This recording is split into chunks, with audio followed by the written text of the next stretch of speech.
Drawing is one of the fundamental ways of sharing your creative expression and communicating your ideas with others. If this is your first time on the channel, hi, I'm Steve, a primary teacher and tech coach, and in this video I'm going to show you how young learners can learn basic drawing skills using iPad by creating different patterns and textures. This in turn helps students to get more familiar with using technology for creativity, establish good habits for using technology in a positive way, experiment with different digital media, and draw without the fear of making mistakes. By the end of this video, you'll be well prepared to deliver fun and engaging lessons on creating digital artwork with iPad. Your students will be able to draw different types of lines using a range of pens and brushes, experiment with methods for creating and combining shapes, and practice making patterns using a combination of lines and shapes. The ideas I'll share in this video are inspired by Apple's Everyone Can Create drawing guide, which I've linked in the description below. Ready? Let's get to it. First, I'm going to open tayasui Sketches School, which is a free app on the App Store, but you can use whichever drawing app you prefer. Your students are going to start by testing out a range of different pens and brushes to create different types of lines.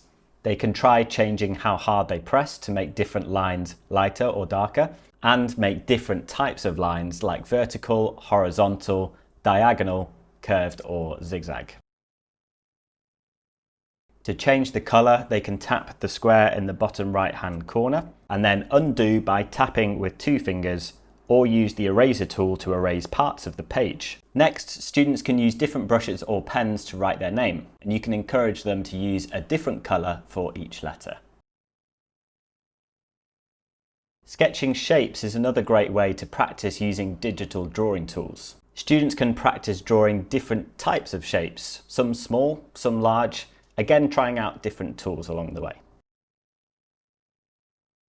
Students can look for different shapes in their environment and sketch those items in their sketchbook. Next, try combining lines and shapes to make different colourful patterns. Have fun changing colours and sizes so that each shape looks different. Once your students feel more confident in using these tools to create different lines and patterns, they can apply this to other areas of the curriculum. For example, creating abstract art using geometric shapes, exploring patterns in artifacts and items from around the world, or sketching patterns that can be found in natural objects. If you enjoyed this video, make sure to subscribe and set alerts for easy access to upcoming content, where we'll be looking at how students can build on their drawing skills by sketching different things, people, and places. See you next time.